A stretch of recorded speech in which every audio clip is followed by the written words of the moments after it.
صلی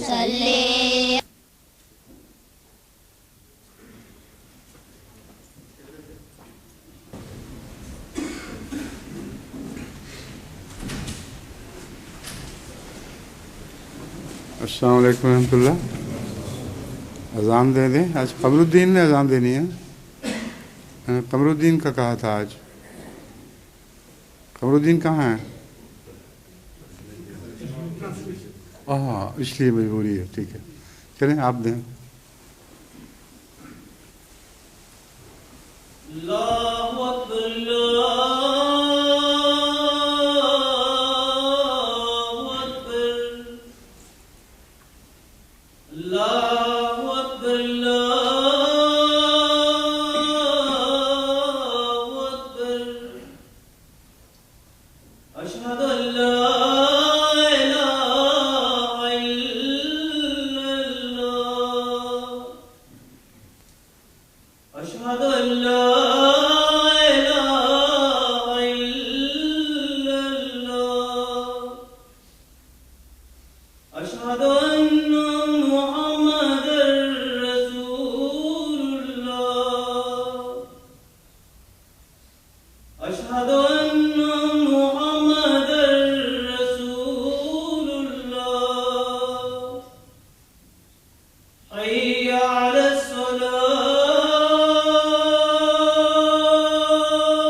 اشهد ان لا اله الا الله وحده لا شريك له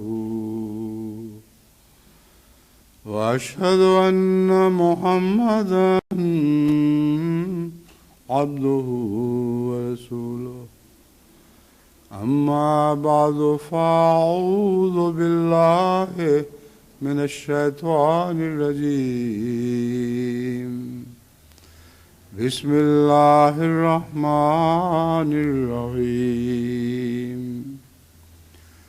الحمد للہ رب العالمین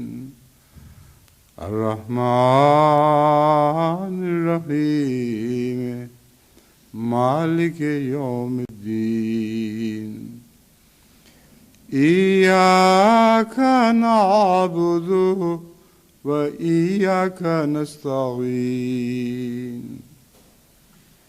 اهدنا الصراط المستقيم صراط الذين أنعمت عليهم غير المغضوب عليهم ولا الضالين.